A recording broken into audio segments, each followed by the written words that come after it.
Onöhsagwë. My name is Ansley Jemison. This is the Original People's Podcast, the Onöhsagwë podcast. So that's my usual start for these types of events when I'm doing the podcast. And since I'm speaking about podcasting and digital media, I guess it was appropriate to do my opening there. So first and foremost, I wanted to thank the Onöhsagwë staff for having me back for a second time. I had the opportunity to come down and speak last year, and it was really inspiring, and I was very grateful for the opportunity to speak to community members, some family members, and just kind of reconnect with some folks. So it was really nice to be back here.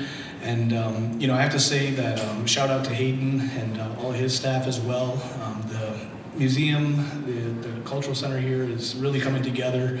Some outstanding exhibits, so if people get a chance to come and check out the Onöhsagwë, come see it. I think there's a lot of rich information that's here, great history, great cultural information, and I think it's great for people to understand, more about who we are as a people, and this is a great visual representation. It's a beautiful space, very well lit. I think there's some really interesting information that's being shared here. And, myself working at Onöhsagwë State Historic Site and doing the work that I'm doing up there as the cultural liaison, this is a great sister organization for us. And I think there's a lot of great sort of cross-cultural, opportunities for us to be able to share and help each other out. And just really share our messaging, really, more than anything. And, really that's a lot of what I am probably going to speak about tonight. I think that the thing that I'm really probably the most proud of in terms of the podcast is the opportunity to talk about our people, talk about indigenous people, talk about Onöhsagwë people, talk about Haudenosaunee people, Onöhsagwë, talk about us in contemporary times, talk about us in a contemporary context as opposed to something that's just constantly relegated to a history book. And the only time we become contemporary in a lot of people's eyes, in Western New York and in this area is, when we have issues, when we have challenges and problems and things like that are going on. And I think there's a lot more to our people. I think there's a lot more to our culture that's positive, that are good things that are out there that I think that really deserve an opportunity to, hear and share more of those stories. In a past life, I worked with the Iroquois Nationals back when, I was the executive director there. And I was afforded an opportunity to meet a lot of different people and get to travel and was able to go to a lot of different places. And one of the things that, really became relevant and important, I think, in my experience with that was the opportunity to travel to other indigenous people's territories.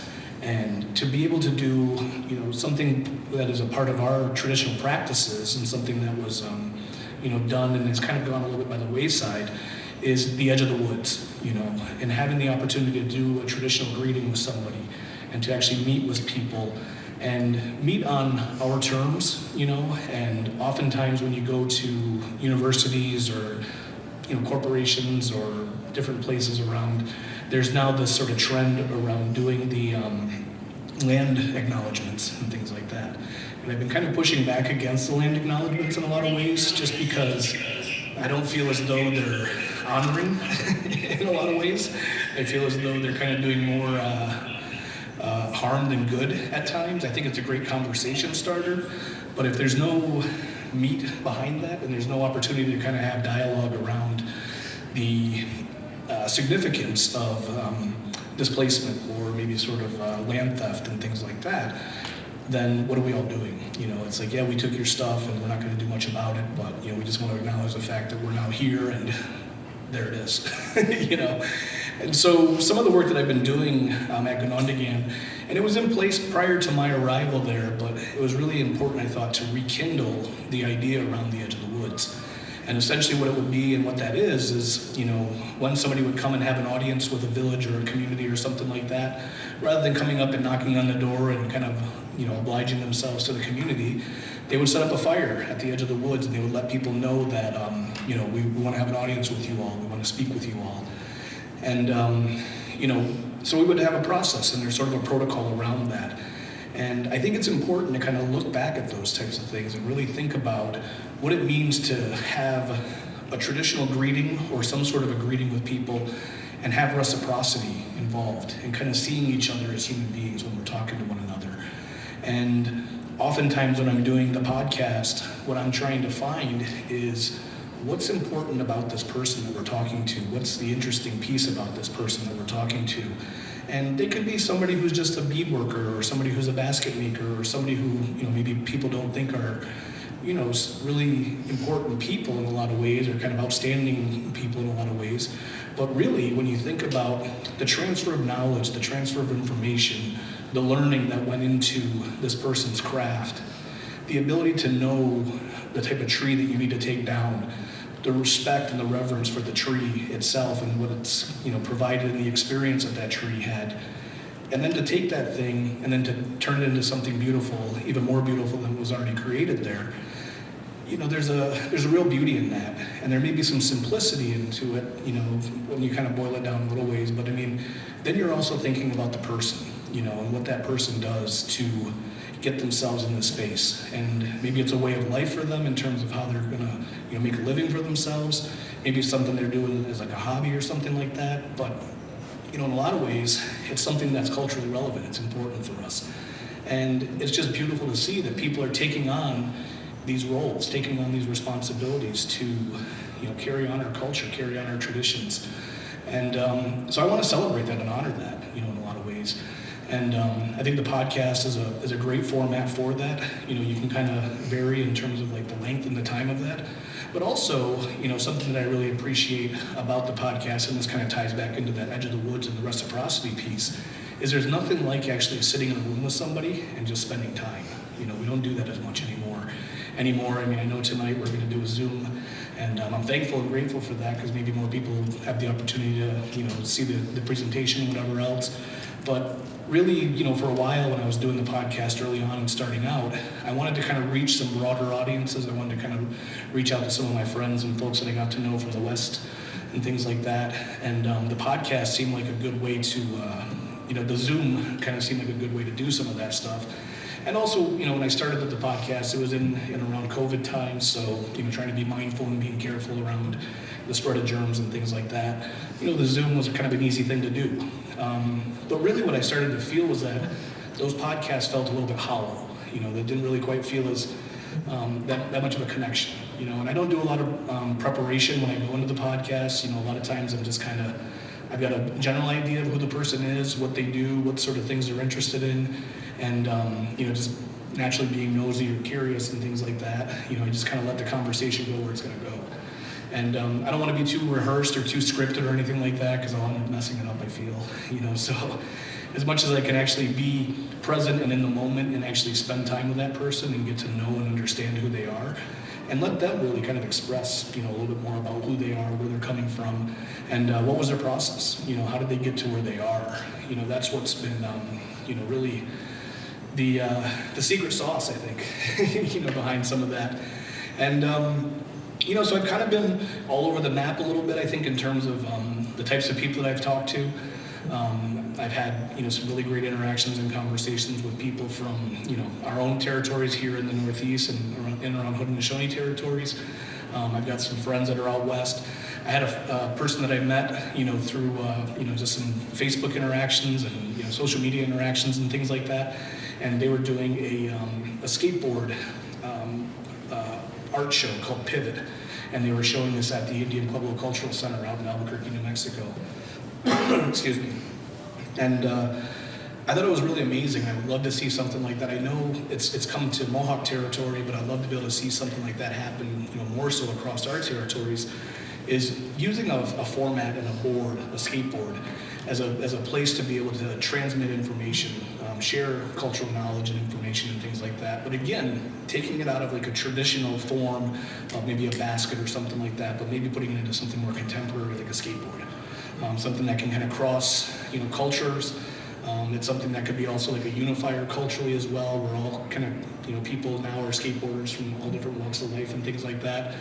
And also it's just sort of another neat sort of format to be able to kind of do the art and things like that and express the type of work that we do. And really want to challenge our people. It'd be really cool to see like a skateboard made out of like the baskets or something like that, or a weaving or something like that, or how can you incorporate beadwork and things. Having it either be 3-dimensional or 2-dimensional, something like that. But really a big thing for me is just really kind of seeing all of the cool and interesting things that Native and Indigenous people are doing.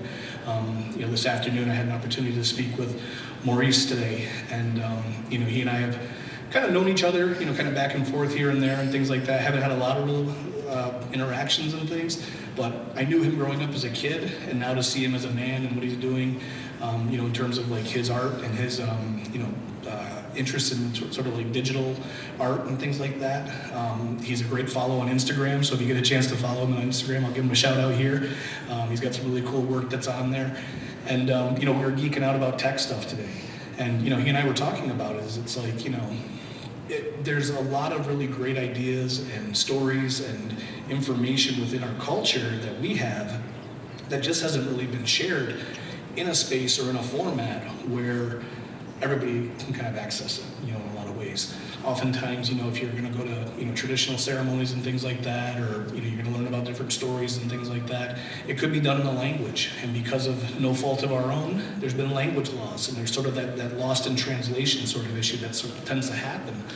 And how cool would it be to figure out ways to tell our stories digitally, video-wise, through podcasting, and share that information out to people so that people have more of an understanding as to who we are.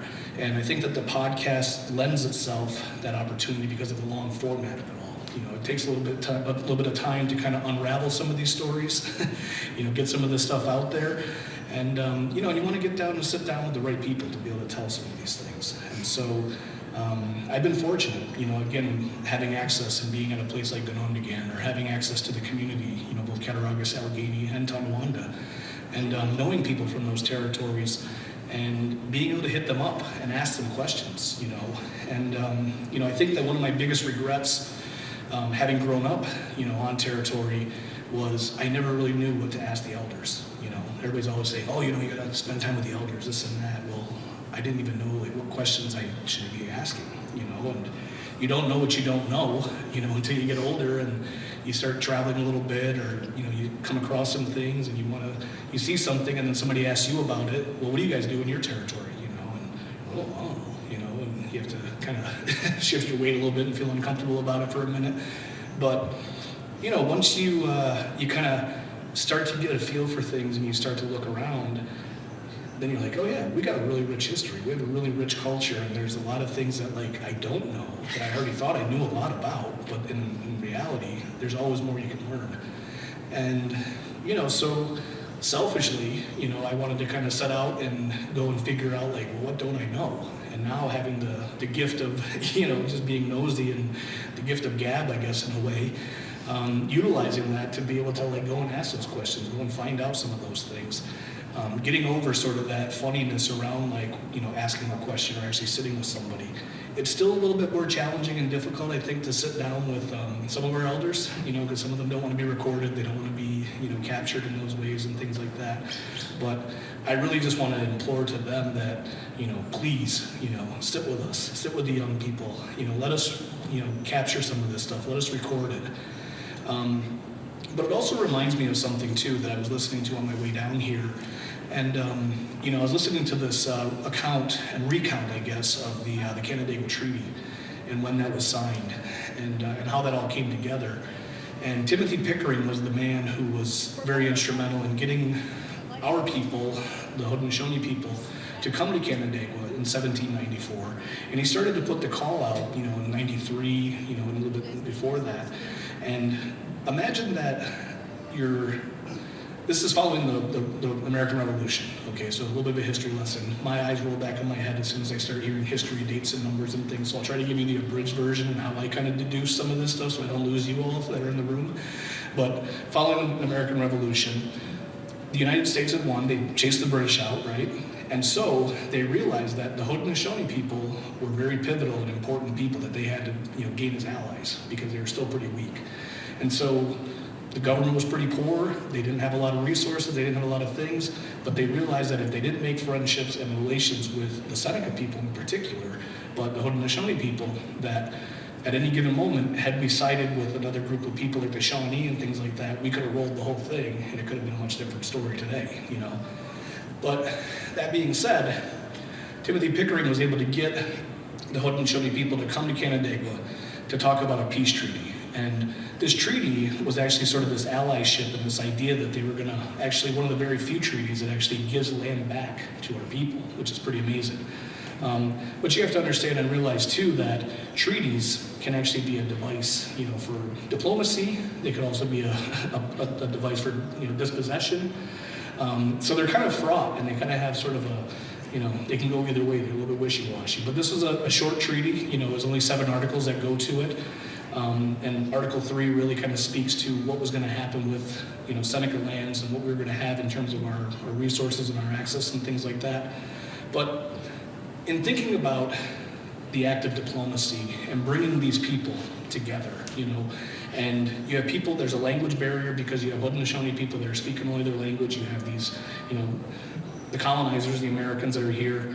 And then you have this middle group, the Quakers, that are sort of acting as our Indian allies and agents and things like that. And they were the ones that could be essentially the translators, the trusted translators. And so there's a lot of things that kind of go into communication, and I'm kind of falling back on and finally utilizing and accessing my Syracuse communications degree 100 years later. So thank you, Mom, Yahweh, for, encouraging me and getting me through that place. My parents as well, my father. Communication is an important thing, and I think that's, again, why I feel like the podcast has been this interesting sort of format, is to, tell our stories, get, to different places and things like that. And in and around communication, there's so many aspects that kind of go into it. Personalities, people, body language, how do you read a room, how do you pick up on clues and things like that. But then also, how do you use these things so that everybody kind of comes out of the other side of it feeling good, And so the treaties, were really sort of these challenging, sort of articles and pieces of paper that in a lot of ways were used against us. They were horrible, I think, in a lot of ways, but in particular because November 11th, we just celebrated the 229th anniversary of the Canandaigua Treaty. But, at times there were things that were positives about these things. They were the ones that kind of staked the hold, in terms of our sovereignty and establishing our sovereignty. The fact that we still get a piece of annuity cloth, sort of that remembrance and that commemoration from, the government side to it all. And, so there's so many different stories that are kind of laced within how we get to 1794 and now how we're at, 2023 and who we are as a people, and where we're at as a people today. And it's interesting to see how we've all sort of adapted, how we've all sort of hung on and survived. What are the things that still anchor us to our culture? What are the things that still keep us here and why we still claim an indigenous identity? It's a very challenging identity to have. There's not a lot of places where we can go where, we're sort of like a dominant species or the groups that's kind of, the majority or anything like that. And it's oftentimes very difficult, and I remember going into college classes and things like that and being the only, and being in a Native American history course or something like that, and everybody turning around looking at you like you have some sort of answer, or just anything, just right now I know that there was a big mascot issue that just kind of went on here, around keeping the name, the Salamanca Warriors and things like that. That was the only representation that you often have of indigenous people in dominant society at times. It's some Indian head on the side of a helmet or something like that. And, I went to a high school, Canandaigua High School, where the Braves was the name of our mascot. And, it was challenging and it was difficult to not jump in on the conversation and try to put my foot in my mouth by saying something and inciting anything, and did I really have anything really to say about it, because I kind of almost looked at it as well that okay, well, if we get rid of the mascot and the imagery and the iconic, like, the idea of that, then it becomes part of that erasure conversation as well. There's no longer this indigenous presence. There's no longer like any kind of a nod to like the indigenous people, even though there's a town called Onöhsagwë, which is actually one of our words, but you're damned if you do, damned if you don't. But I think it's the behavior that kind of surrounds these things that becomes sort of the question. How do you control, how do you manage the behavior of people? There was just a picture that's been going around on the internet this last couple of days. There was a little boy at a Kansas City Chiefs game, and the kid's face was painted red on one side, black on the other. And all of the images that were going out were essentially this image of this young man with this war bonnet on and his face painted black. And so everybody's kind of like, blowing up about that, but nobody actually saw the head-on view that the other side of his face was actually red. So who's pissed? Are we all angry about that? African American people because he's in blackface? Is it Native people because he's in red face? And what do we do about these sort of things? And then you have other groups, the indigenous side, there are people that are in support of this. I believe it's an honor. I think it's awesome. I love it, whatever. And we all have to kind of wrestle with these sort of conversations into these issues. And again, I think that a podcast is a place where you can give somebody the opportunity to speak about these sort of things and have the opportunity to really, express what their feelings are, express what it is. And, I was approached by the Onöhsagwë School District about, the mascot issue and being an alumni and things like that, having been an athlete as well and being a Onöhsagwë Brave myself. And, the question came to me and, I had to ask them. I said, well, you guys are an institution of higher learning. This is a place where, people come to be educated and things like that. And this is a mandate that's coming down from New York State higher ed. Well, what would you teach your students if this was, on any other sort of context, if this was some other person or some other group that was being targeted? How would you teach this thing? And how would you use this as an educational opportunity? And they really didn't see it as that. They were still kind of welled up with the issue that, like, you're stealing my culture, you're stealing my traditions, things like that. And it's just like, and as a Native person, you sit back and you kind of laugh about this stuff. And you're like, well, whose culture have you stolen to get to where we're at? And who did you consult that, you're actually honoring us? Because that's always the first thing that comes out of their mouths when they're talking about, oh, we're honoring you and this and that. And yet, having been a person who graduated from Onöhsagwë Academy, went to the school where the Onöhsagwë Treaty was signed, I don't remember hearing anything about the Onöhsagwë Treaty. I don't remember being taught about that thing or that being like a huge sort of marker in the history and the context of the whole place. And it wasn't something that was really celebrated until years after when, I think the Onöhsagwë started to be contacted by the school district and things like that and helped them with like some curriculum building and work and things like that. So, it's sort of a interesting thing, like what honoring looks like and what, being respected and appreciated actually looks like, and on whose terms. How do we honor these things? How do we feel honored? How do we, as indigenous people, accept how we're viewed in the world today? And, oftentimes we're left with, left sort of like not knowing, kind of how we're supposed to feel about these things, how we're supposed to share with other people. And, I think that one of the things that I've been trying to do again with this podcast is to educate our own people. I think a large part of my audience for the podcast are indigenous people, Native peoples. One of my more successful podcasts, I think, that we've had has been the story around Handsome Lake, Skenyadayo, and talking about him. And it came to me that, I was doing a language class with Jamie Jacobs, Tonawanda Seneca. He works at the Rochester Museum and Science Center. And he was doing some language work over at Onöhsagwë with myself and the rest of the staff. And he kind of flashed like something up on his iPad really quickly. And it was like a family tree. And it was this family tree of Handsome Lake, And all of a sudden it really clicked with me that like, oh, this is like a real person. This was like a guy, And it wasn't so much like the guy that like you hear about in Longhouse, And he kind of seemed like this mythical kind of creature or whatever else. So it led me to like want to like investigate it a little bit further and know more, and then learn more about like that he's Corn Planter's half brother and things like that, and there's this whole sort of history, and all of this stuff happened like right down here in Ohio, just kind of south of here, And having grown up around here, I didn't really know a lot about that history and that background. And one of the advantages to working with Jamie was that he can tell you the story both from like the language aspect of it all, but also the cultural aspect and the historical aspect of it, because he's a historian himself. And so, again, I was able to sit there like a little kid and basically using Jamie as like my elder, even though he's younger than me, and to learn from him, and to spend the time and really kind of sit and talk with him. And really learn more about the history and sort of the story of like who Handsome Lake was. He was an alcoholic, and he was a warrior class type of person, and like, you always hear these stories about this trope of him being an alcoholic, but then you think about it and you're like, oh, well, part of this is like, this guy was like self-medicating. He went from a time of like being out on the warrior's path, killing people, different things, growing up in the warrior class, to now being like kind of cornered and like stuck on these small reservations, living in like single family dwellings and things like that. He was basically self-medicating and basically trying to recover from the fact that like, oh my God, I went from a time of like living free and living in a large, longhouse and community, and all of a sudden like everything's taken away and now we're living on these little postage stamps. So, it was amazing to like be able to learn all these things.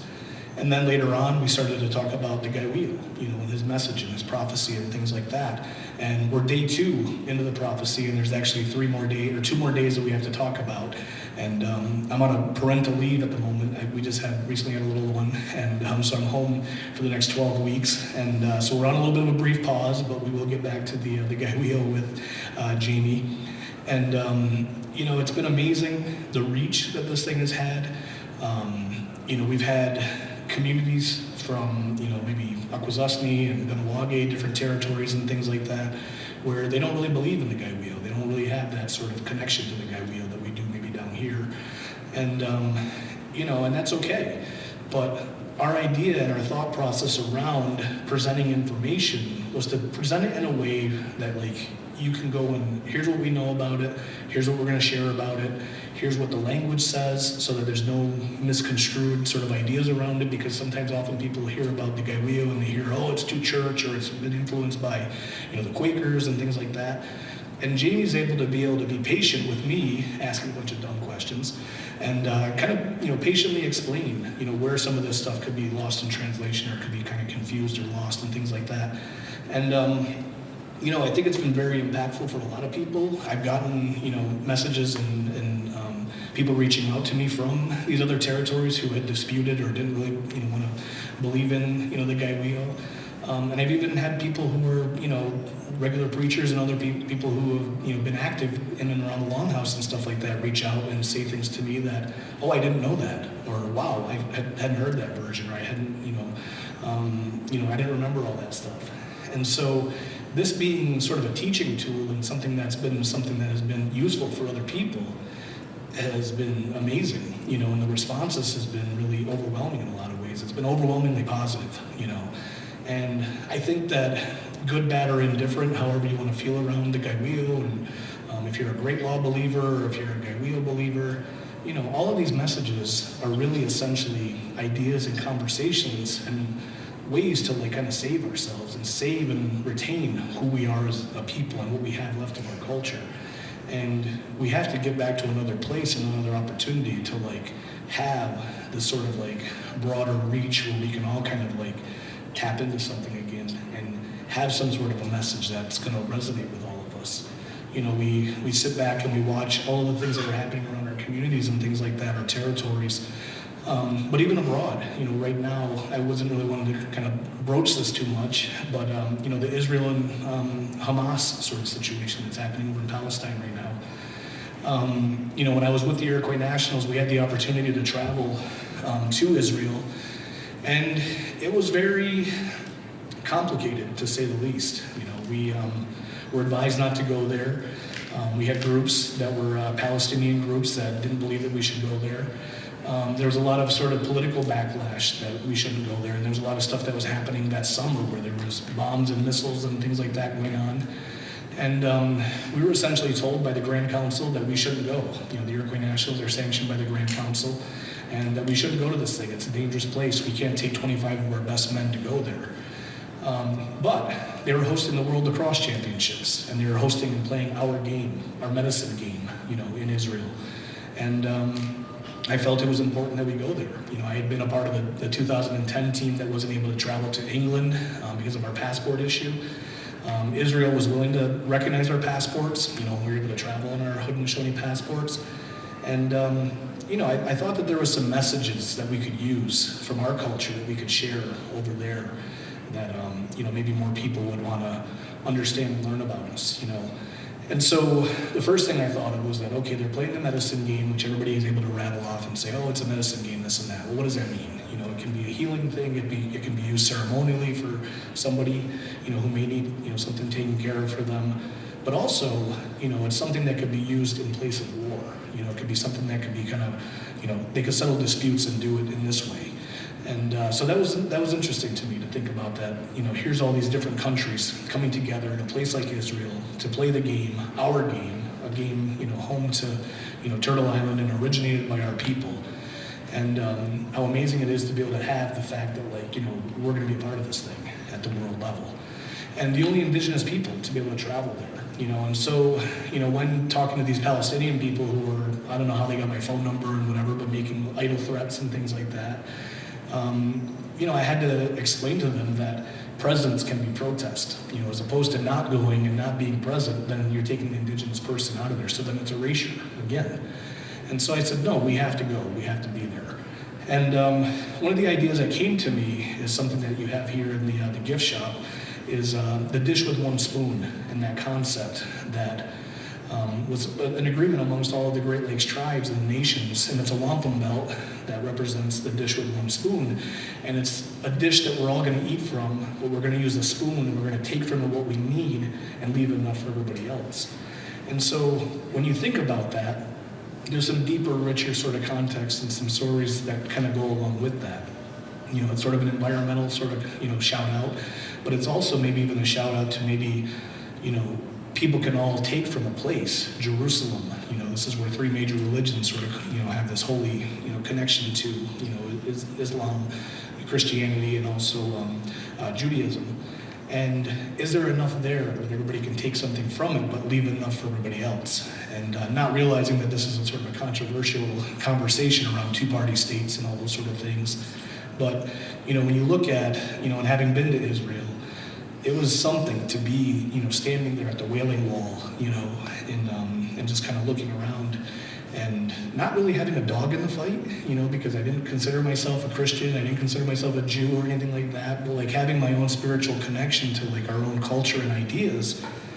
What are they all over here fighting about, and yeah, it's a beautiful place, but man, it's hot and dusty and this and that and whatever, and I'm not trying to admonish or kind of speak badly or poorly of the place, but all of the bloodshed and all of the losses and things like that over a place that, if you could just find a way to come together and realize that, okay, if this is a holy and sacred place, then we should all have access to that. We should all be able to take something from this place and survive and help ourselves and see each other.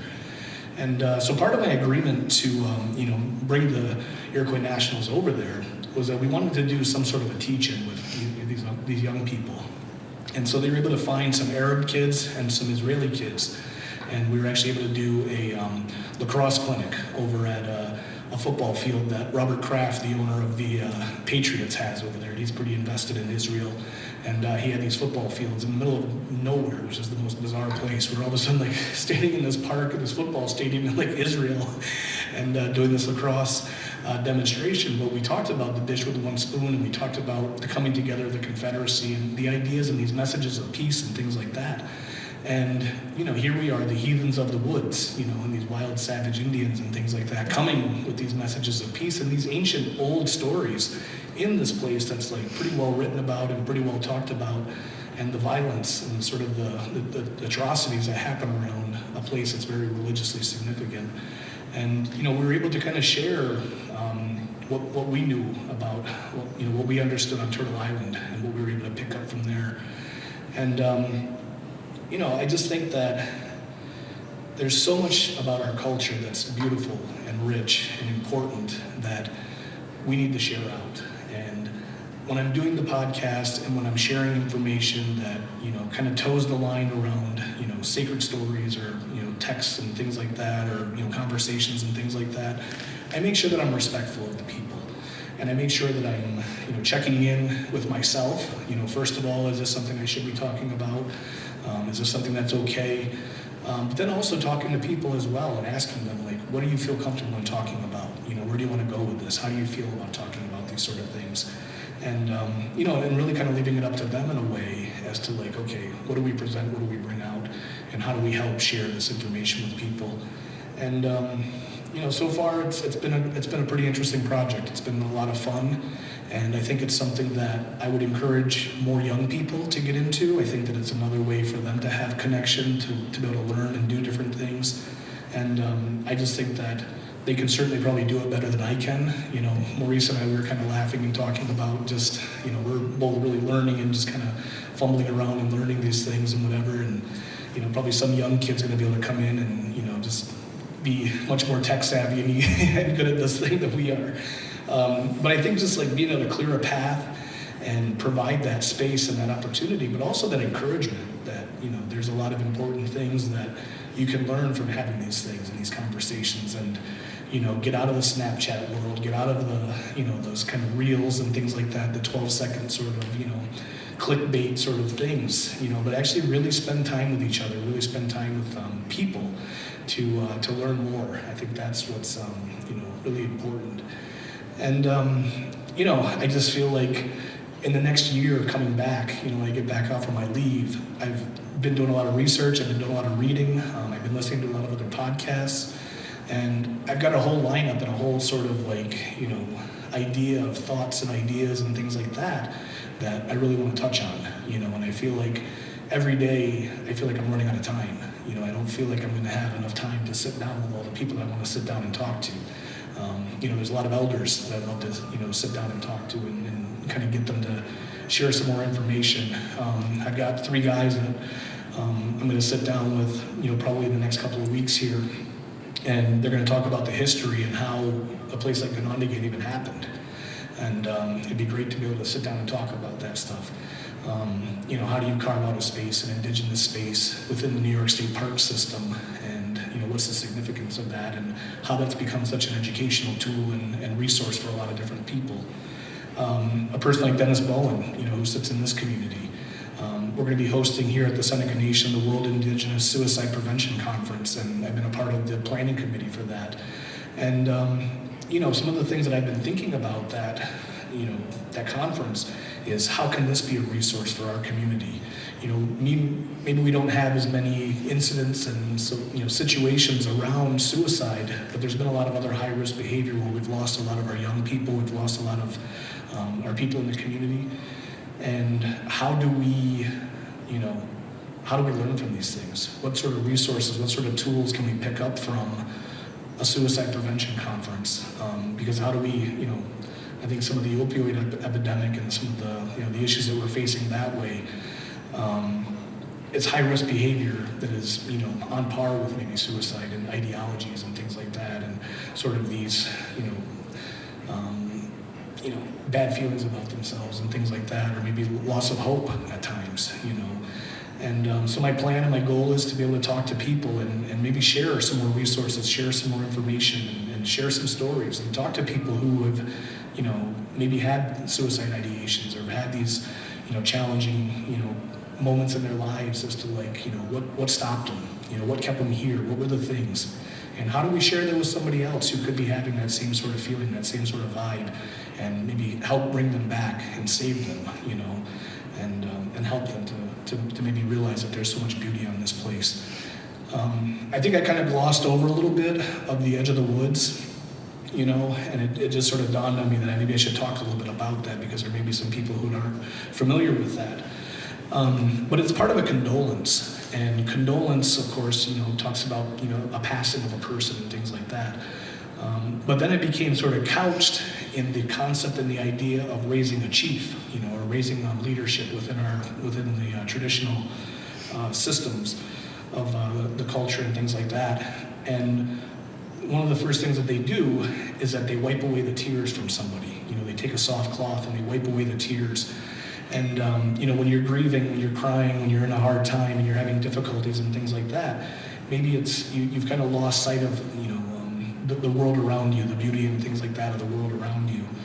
And so to be able to present the edge of the woods and to wipe away the tears so that you can now see clearly and see all the beauty of the world, maybe that's something that'll be hopeful for you. And just for the time that you're together with the people that you're with, and again, this is part of that traditional protocol and that greeting and things like that.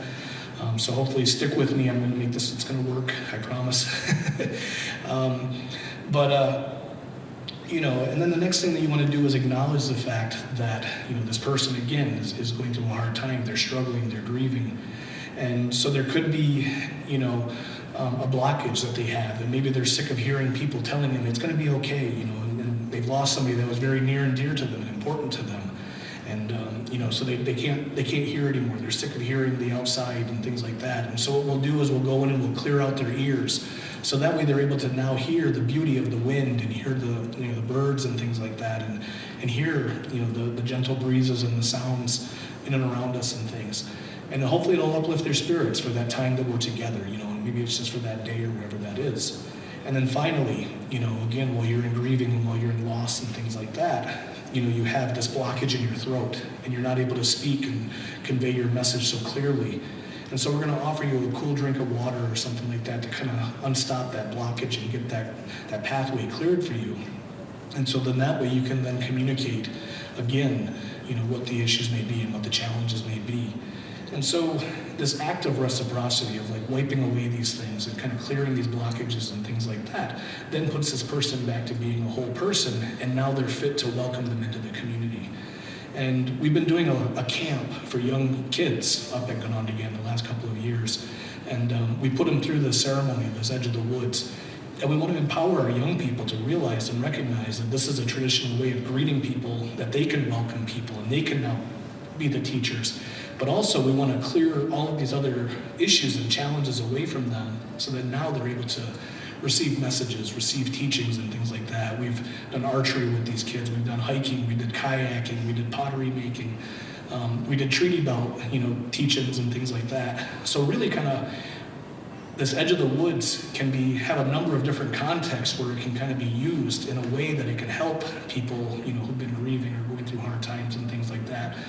And we think that, for part of the suicide prevention conference, we're going to put people through this Edge of the Woods because some of them have lost people to suicide. People have been grieving. People have been having challenges. People have been going through hard times.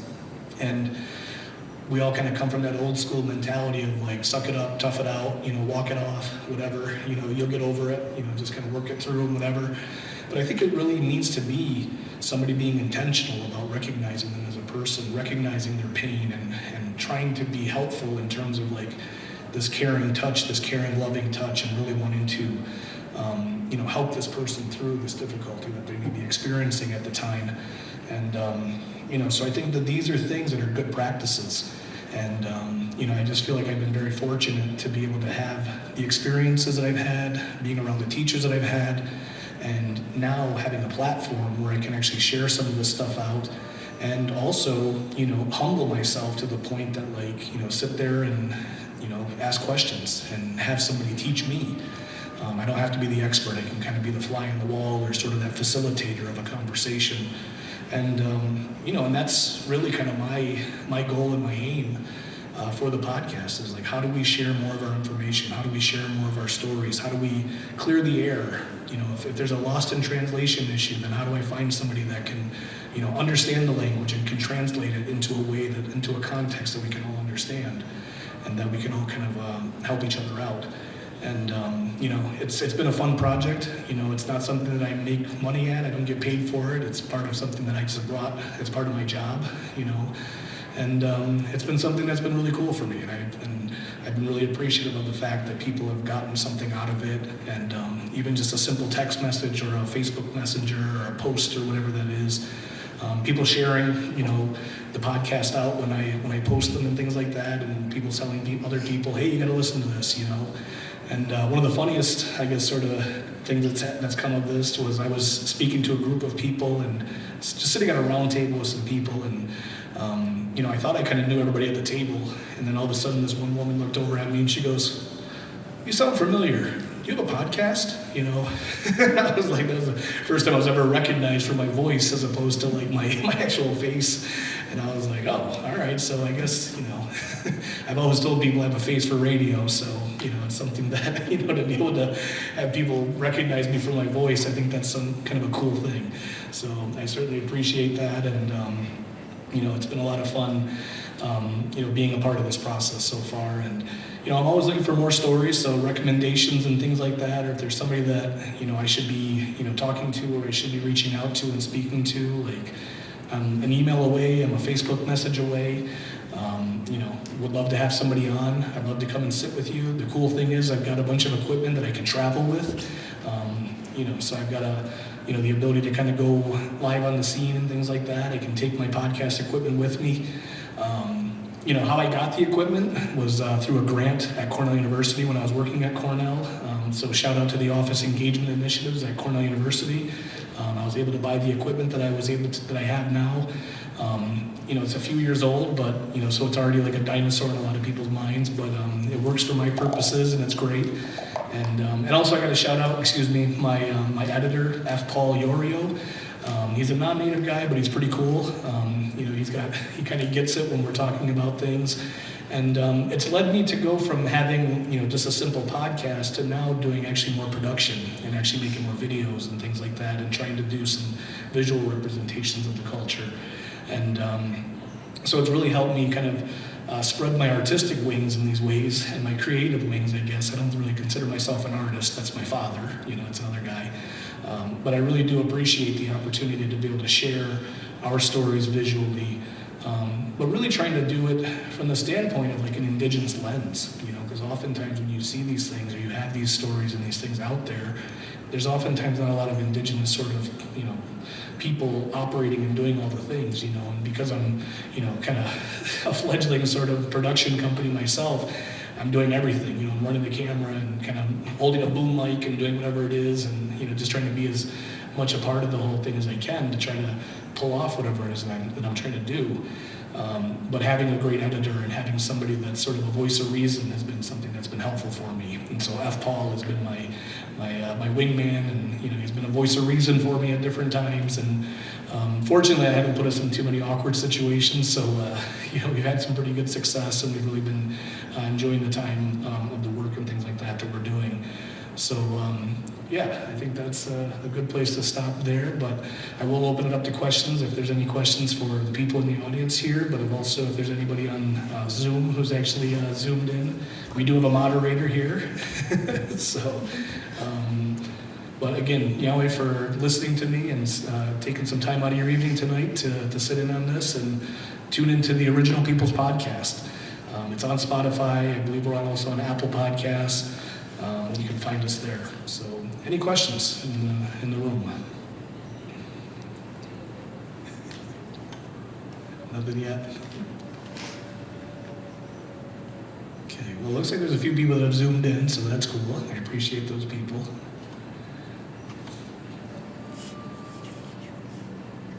Oh, I got a message from somebody saying that I should reach out to somebody. So, cool. All right. The power of social media and the interwebs.